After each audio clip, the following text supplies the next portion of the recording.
हाय दोस्तों, नमस्कार, प्रणाम। कैसे हैं आप सब। मैं नीलम पांडे अपने यूट्यूब चैनल में आप सभी दोस्तों का स्वागत करती हूं। आज मैं फिर से आप लोगों के बीच में एक बहुत ही प्यारा सा सोहर गीत लेके आई हूं। प्लीज़ आप लोग सोहर को पूरा सुनिएगा, बहुत ही प्यारा सोहर है। आप लोगों को सोहर अच्छा लगा तो अपना आशीर्वाद ज़रूर दीजिएगा। सोहर गीत का आनंद उठाते हैं।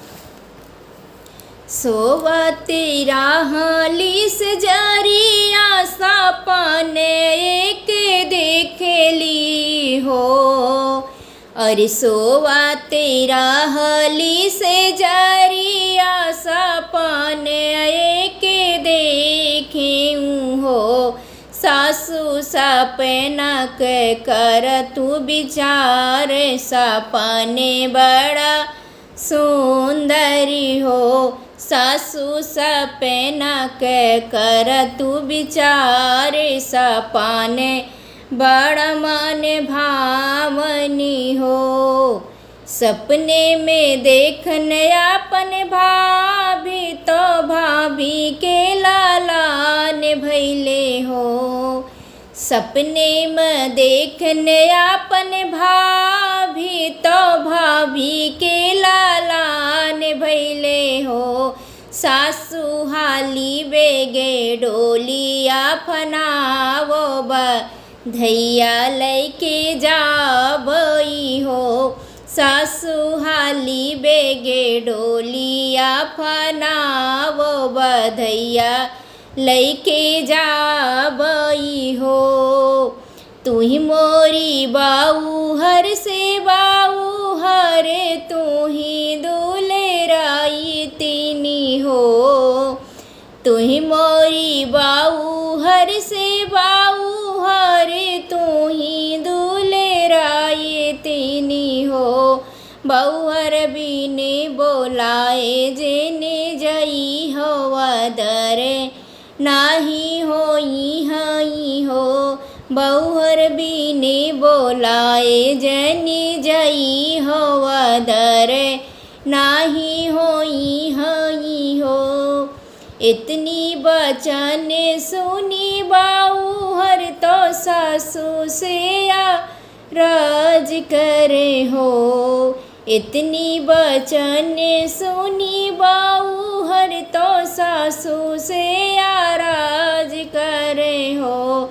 सासू हम ताओ जैबे नाई हारे वा भतीजे वाके भाई सौरिया हमली पबी हो। सासू हम ताओ जइहे नाई हारे वा भतीजे वाके भाई सौरिया हमली पबी हो। सुनो सुनो नागरे के कहारा तो डोलिया ले आवऊ हो। अरे सुनो सुनो नागरे के कहारा तो डोलिया ले आवऊ हो। कहरा हाली बेगे डोलिया फनावो बहुहर नैहर जाई है भतीजेवा के भाई हो। कहरा हाली बेगे डोलिया फनावो बहुहर नैहर जाई है भतीजेवा के जनी में हो। एक बाने गईली दूसरे बाने तीसरे नैहरे बने हो। एक बाने गईले दूसरे बाने तीसरे नैहरे बने हो। ननदो बाई ठोना सतरंग पलांगिया भतीजे वा खिलावो गोदिया उठावो हो। ननदो बाई ठोना सतरंग पलांगिया भतीजे वा खिलावो गोदिया उठावो हो। काऊ लेके आयु मोरी ननदी काऊ ने गले बू हो। काऊ लेके आयु मोरी ननदी तो काऊ ने गले बू हो।